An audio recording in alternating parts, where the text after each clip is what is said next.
Japan is a country like no other, and there are rules and behaviours that make Japan even more unique. In this video, we discuss all the things we've learnt that you need to know too to make sure you don't make these common mistakes when visiting Japan. So for those of you worried about travelling to Japan, it's very, very safe. Obviously you have to have your wits about you like visiting any country or any cities, but the Japanese people are very welcoming and very helpful. If they see you sort of stood there looking at a map or looking a little bit confused, someone will come and say, can we help you? Their English mostly is very good, and if you are in a situation where you think that communication isn't working, then Google Translate is easy to use. And they will use Google Translate as well. It's a very polite culture, and bowing is very acceptable. So initially when we got here, we found ourselves sort of attempting to bow and feeling really uncomfortable about it, but it's actually now we're in the swing of it. When you're talking to someone or you want to say thank you, then just a little head tilt. It's just a very polite, and you'll see everyone bows in Japan, don't they? It's just if you enter a hotel or you go into a restaurant or you go into a bar, you'll always get a little bow, and that's just a hello. Yeah, or even if you're walking the street and it's very organised, people tend to walk on the left, don't they? So you tend to, it sounds a bit random, but cities can get very, very busy. But everyone knows that the way that they should walk, and the way that, for example, crossing the roads, if you come to a zebra crossing, you stand there politely, you wait, and you wait for the lights to change, and then everyone goes together. So it's a very organised, polite society that we've actually been loving our time here, haven't we? We love the organisation. We love it that everybody does the right thing. It's like queuing. Everybody queues. If you're looking for a restaurant and there's a queue, you need to get in that queue because it's going to be a good one. Yeah. No queue jumping. We don't want to go in with the first thing and make it sound like it's a boring place to be, or it's definitely not. It's really, everybody's like a stuffed shirt. That is not the case at all. But if you follow the tips we're going to give you, you'll come here and I guarantee you're going to love it. Yeah. The other thing to be mindful is the Japanese are very quiet, polite people, and for instance, if you're on the street or you're in public transport, which we'll go on more about getting around and other things, is that it's not acceptable to be sat there listening to your phone with the music out loud or talking loudly. You can talk, but it's just you have to be quiet. And do you know, since being here, it seems like we're saying there's lots of rules and regulations and etiquette, but actually it's just a fabulous way to be. They know how to behave. Which, going back to the UK, we're losing a lot of that on the UK, aren't we? That people aren't behaving and people just don't follow rules. In Japan, everyone knows what the rules and the unwritten sort of rules and etiquette is, and they follow it, and that has been such an eye-opener for us, hasn't it? On a daily basis, we have said, I wish it was more like this in England. Yeah, we have, definitely. Now, a question we get asked a lot is about when we're travelling, what do we use, cash or card? Now, obviously, the currency in Japan is the yen, and cash is readily accepted in the majority of places. But there are some places that don't take cash and just take card. But if you're somewhere quite rural, cash is king. But in the cities, both are acceptable. So when you're travelling here, make sure you have some cash and you have some you have a card at least. Yeah, but most cards are accepted, aren't they? Yeah. And just going on to that, getting cash if you're in Japan is not like going to a regular bank. We haven't seen many banks, have we, when we've been walking around? No, that's the thing. If you will see virtually everywhere we've been, even in like Cambodia, Vietnam, which we would say is obviously far less technological than Japan is, but they've got banks and they've got cash points at banks. We've yet to see something like that. Yeah. But what you will see is if you go into a 7-Eleven or a Family Mart, places like that, Lawson's, which is another shop over here, which is like a supermarket thing, there'll always be at least one cash point. Yeah, and very easy to use. They always has it in English. So convenience stores, which we're going to go into food shortly because that's a fascinating subject, isn't it? But you will find them. So just spot, like Paul said, Lawson's is. We've not seen Lawson's before. We've seen Family Mart in Thailand, Cambodia, and Vietnam. We've seen 7-Elevens around the world, but we've not seen Lawson's. And like Paul said, just go in there and you'll find a cash point. As we're talking about money, let's talk about tipping. Now, Japanese culture it's not a tipping culture at all, No. is it? And on restaurants and in some bars there will be a tip added as a service charge. Japanese people get flustered and they don't expect you to tip whatsoever. However, there is one exception, and we were talking to our tour guide on our Riviera tour who said that, well, in the travel sector, yeah, so if you've got a tour guide, or like we've had the same coach driver for 10, 11 days now, it is acceptable to give them a tip. They still don't expect it. They No. still don't give you like a face if you don't give them a tip. But if you want to give them a tip, it's perfectly acceptable. But what they would like you to do is to put the money in an envelope. Yeah. And then you give them the envelope and say, oh, this is just a gift for you. And then it's almost like it's discretion. it's like if you put it in an envelope, like Carole just perfectly said, it's more discreet. Yeah, definitely. But if you do want to tip someone that's been looking after you while you've been travelling in Japan, it is totally acceptable. And we were told by our tour guide, Bernie, that actually it is very much appreciated. Right, next up, Wi-Fi.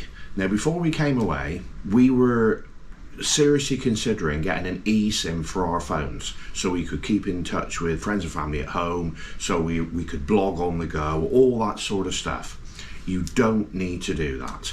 Everywhere you go has got Wi-Fi, and even in the cities they've got a free Wi-Fi.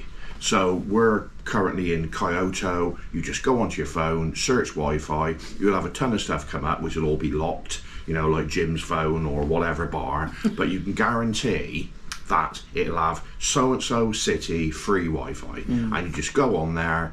Sometimes you have to put an email address in, but they don't ask you like 500 questions, you know, inside leg measurement, mother's maiden name, none of that. It's just, can we have your email address? And then bang, you're on, and it's a good speed as well. It is. However, if you're going more rurally and you need to have access, then we would recommend an eSIM. The other thing we would recommend, because if you're using general Wi-Fi, like we would recommend traveling anywhere in the world, make sure you use a VPN. So we use Surfshark, which works for us, and that just makes sure that your connection is safe and that you can't get hacked, etc. So as you're using all these general Wi-Fis that are available everywhere, just make sure that you're doing it safely. So I think that's a big tip, because you don't want to make yourself vulnerable online. So getting around in Japan is fairly easy, isn't it? It's fairly easy, but what I will say is if you use the metro, the tube, the underground, whatever you would like to call it from your neck of the woods. It's the metro here. It is very, very, very busy, but it's very, very efficient. Everything runs on time, and that's the thing you need to know across the board. Everything runs on time. It's like a Swiss watch. It is, if it says it's going at that time, that's the time it goes. And to give you an example, each individual bullet train in Japan, The Shinkansen. over the course of a year, they have got a time that they have to work to, and they never go outside that time, and that time is 1 minute. So 365 days a year, every time that train's late, that is added up. And over the whole year, not per day, No. over the whole year, they're never late by more than 60 seconds. The whole year added together, which is like absolutely blows your mind. If we were on like British Rail or you know, South whatever it is, It's very or different from Virgin, the UK. over a 365 day period, they'd probably be 365 No. days late. But it's a very efficient system, and what Paul's touched on there, being on time.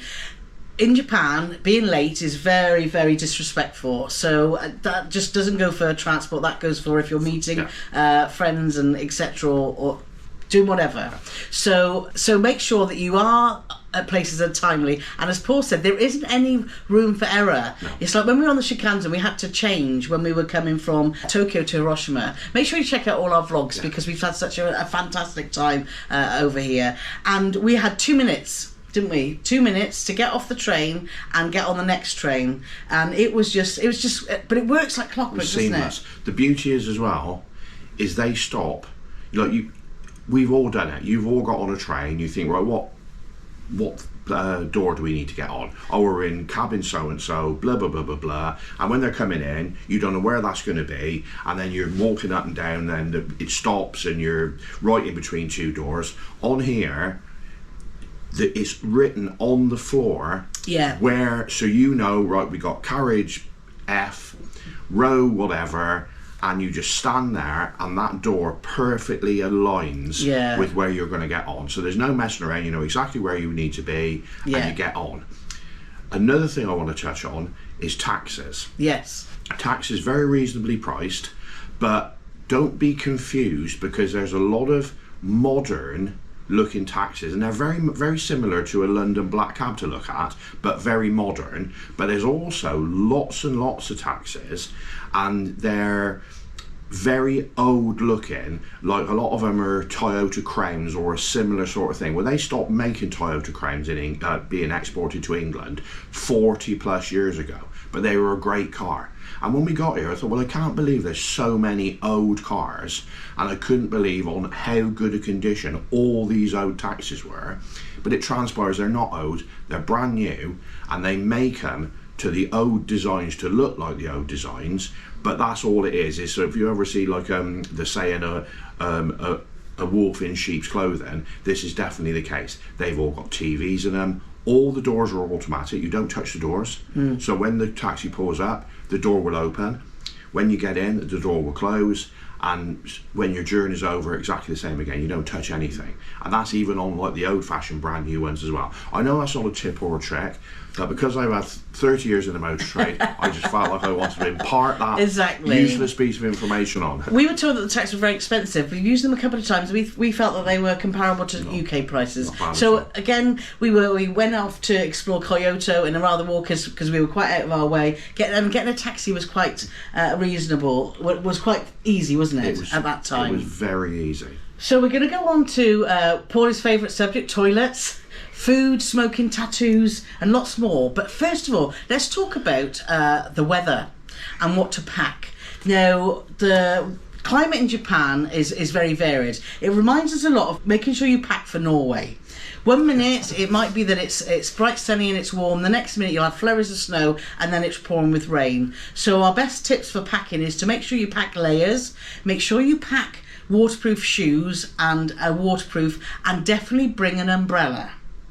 And now the other thing talking about clothes is in Japan there's lots of shrines and there's lots of temples, and so we also advise that you pack your best socks and you pack shoes that are easy to get on and off, because if you are visiting lots of the temples and shrines, not all of them but a lot of them do require you to take your shoes off. And when we say there's a lot of temples and shrines, there are 1,000. A really good tip, the old slip-ons. I didn't bring any, but luckily before we got to Japan, a pair of shoes I bought actually let me down, so I bought a new pair, and Carole said to me, oh, why don't you buy some of them slip-on trainers? And I thought, well, if you buy slip-on trainers, that means you're old. And then she said to me, you are old. Yes. So I bought some slip-on trainers. And they've worked really well. So make sure you do pack all of those things, because you will definitely need different types of clothes, because it just changes like that. Right, now let's talk about finding food in Japan.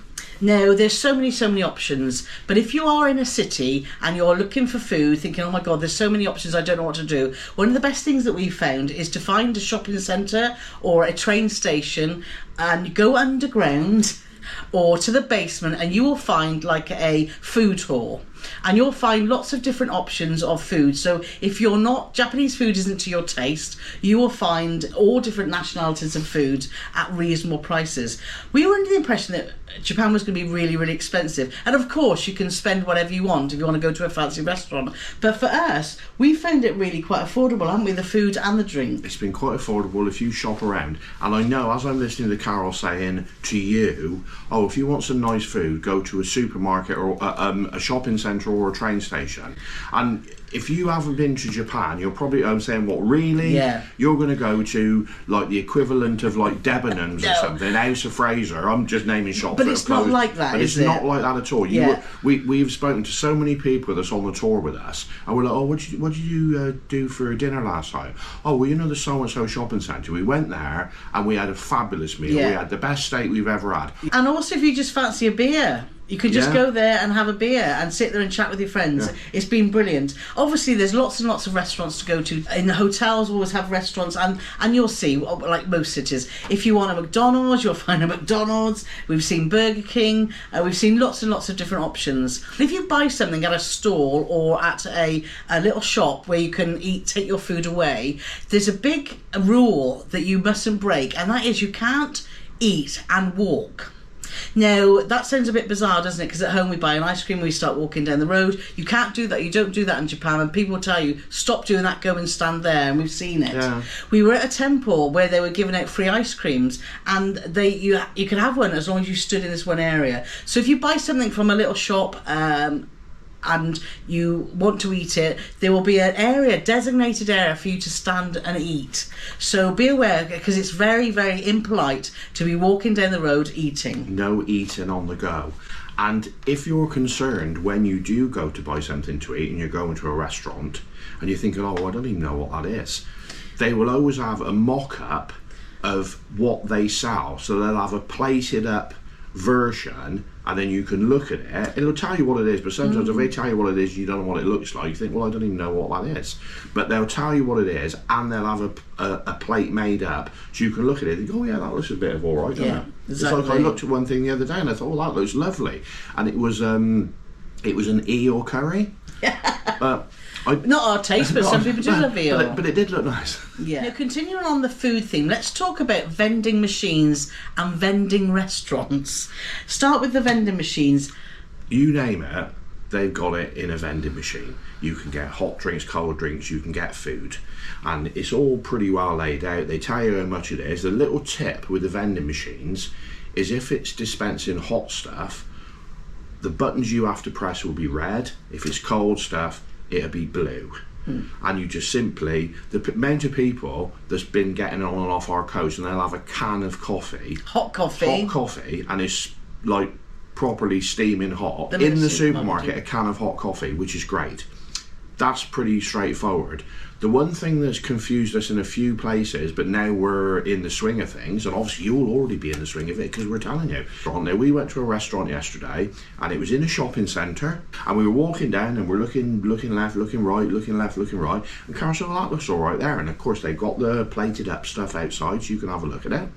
So we're like, oh, okay. Well, I like the look of that, and it was a wagyu beef curry. Wagyu beef curry with udon noodles. Some of the restaurants, they'll have a door, but they'll also have, it's almost like piece of material, like cloth hanging down. So when that cloth's hanging down, that's basically don't enter until you're invited. So we stood by the door. The waitress opened the door, and she parts the pieces of cloth. And we're like, and she goes, oh, 2? And we're like, yes, 2 please. And then she pointed, and next to the door was, if you've ever been to McDonald's or places like that, this would be like second nature to you. And it's basically a big touch screen. You go through the menu, you choose what you want, and you pay for it, and then a ticket comes out. And you do that all before you actually get in the restaurant. And you do that all before you even go through the door. And then as soon as your ticket comes out, there must be some sort of system inside where they know you've bought something. And then the door will open, you're invited in, the lady will take your ticket, show you to, if you want to sit over there, and then they bring you your food. But it's like you don't order anything once you're in the restaurant, you order it outside. And then it comes really quickly. And it comes really quickly. It's a bit strange, but you'll soon get in the swing of it. Yeah. And also if you just want snacks, like we mentioned Lawson's, we mentioned 7-Eleven, they do all the little Japanese rice snacks and the glutinous rice sweets and things like that. But they also do, if you want a bag of crisps or if you want an egg sandwiches in Japan are really good. That sounds really bad, doesn't it? But when we've been getting on a coach or just think, we need a quick snack, then an egg sandwich is fabulous. And just one last thing about eating in Japan is restaurants, in our experience, on our tour, they close fairly early. So if you're looking to eat at like 9:30, 10, we couldn't find places, could we? A lot of places are shut by 9 o'clock. Yeah.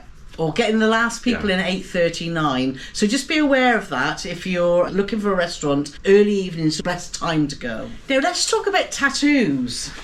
Tattoos, yeah. The reason we found out about tattoos, one of the hotels we stayed in had a thing called an onsen. Now, an onsen is a place that has warm bath. It's like a bathhouse basically, but it's man and women totally separate. It's bathhouses that are fed by natural springs. Natural springs, and and they're a certain temperature. The hotel we went to, I wasn't allowed to go in because I've got a tattoo, and if you've got a tattoo, it's frowned upon because tattoos are associated with the Yakuza, who is the Yakuza. Well, you say I say who?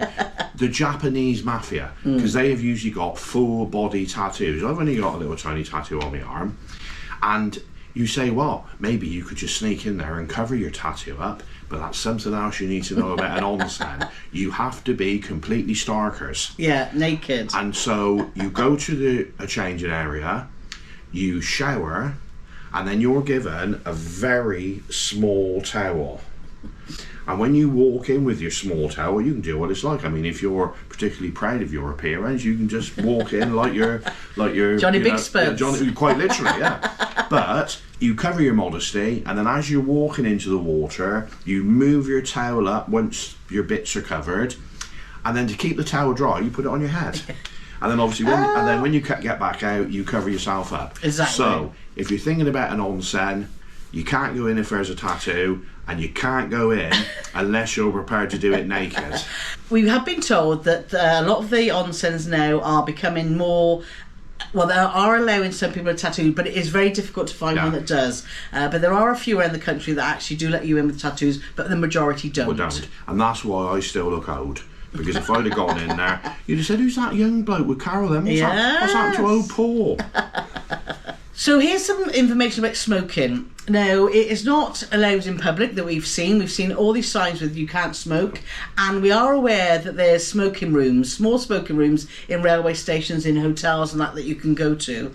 However, we have seen it. We've been to a few Irish pubs while we've been our time in Japan, and they have allowed it. So just be conscious that there are rules around smoking, and that it's not acceptable to just be sat on a bench in a park and lighting a cigarette up. And that's the strange thing, that even if you're in a massive area, like we've been to lots of parks and lots of gardens and places like that, and you think, right, I'm out in the open air, there's not another person within 200 yards of me.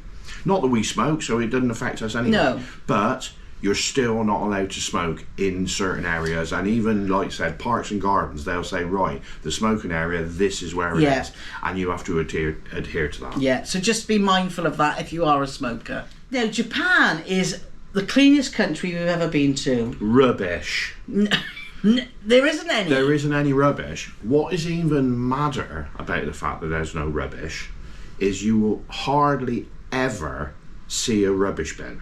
Yeah, or trash can. Or a trash can, or whatever, wherever you are in the world. A trash can, a bin, a rubbish bin, a waste paper basket. You will hardly ever see one. But you will never see any rubbish on the floor. And you think, well, how can that be? Is there a rubbish fairy? No, there isn't. But what Japanese people do, and obviously you're expected to follow suit, is if you've got any rubbish, you take it home with you.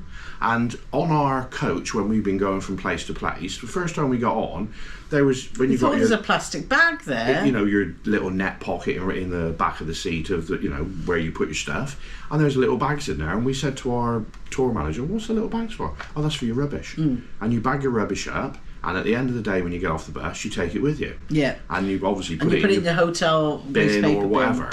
But no dropping litter on the floor. No. And no excuse like, well, I can't find a bin. Well, if you can't find a bin, you've got to carry it around with you for the rest of the day. And we think that's brilliant. Oh, it is. Because so many other countries we visited, and the UK, the amount of rubbish now is just is just not good at all. So it's a learned behaviour, and that's what we love about the Japanese. It's this social etiquette of politeness and ways to behave. You know, down to the rubbish. You just don't do it, and everyone takes their rubbish home. I think that's just brilliant. It's fabulous, and everywhere we've been. And bearing in mind, we've been to Tokyo, we're in Kyoto now, we were in Hiroshima, we've done boat trips, we've done walking tours. You never, ever, ever see any rubbish. No.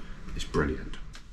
So now on to Paul's favourite subject. It's Japanese toilets. I love Japanese toilets.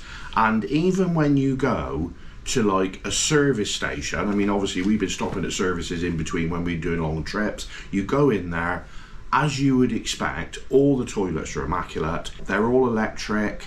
They've all got various settings. You've got watery things that sprays somewhere, and even some of them, when you sit on the seat, will play music, so that will spare your blushes. And some of them have even got dryers, so they wash your little bottom, and then after that they dry it for you as well. All well, there's some bird song playing, or some water flowing, or a little tune. Some toilets, when you walk in, the lid will automatically come up. So when you stand off them, it'll automatically flush. So there's all different types, and we've just found them fascinating. Wherever we've gone, it's like, what's the toilets like?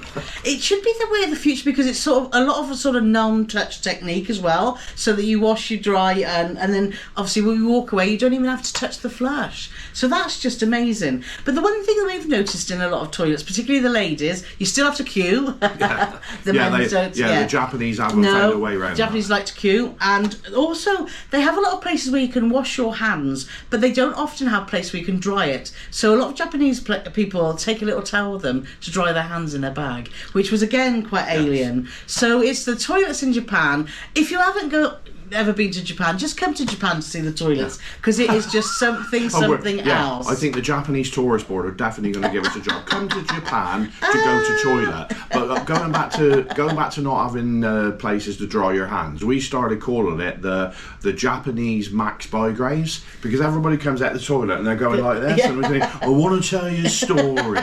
So anybody under the age of about 50, ask your mum and dad about what I'm talking about. Or carry a little towel in your bag to dry your hands. But the toilets have been absolutely a treat. So if this has given you a thirst to visit Japan, why not check out our Japanese vlog series next?